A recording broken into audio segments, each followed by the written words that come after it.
What I have for you today are some of these Panasonic replacement blades for your Panasonic Razer. Now this is a Razer I've had for quite a while. I've been replacing the blades in it multiple times in order to keep this thing going. The battery's still been good. It's a good Razer, so it really doesn't make much sense to throw it away. I just keep buying replacement blades and then it's like new. So here's how you put them back on.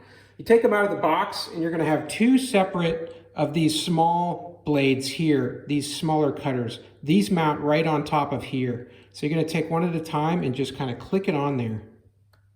That's it, it clicks on like that. And then the second one, do the same thing.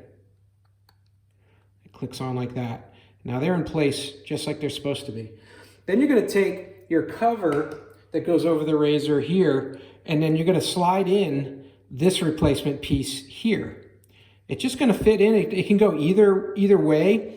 So you gotta be careful because what you want is for this notch here to be where the notch is on the gray part of the Razer here.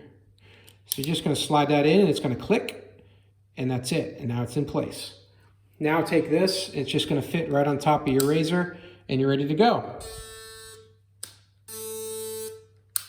Good as new, you got a brand new set of blades on there. It's gonna cut like it was when you just bought the Razer. It's a good place to be.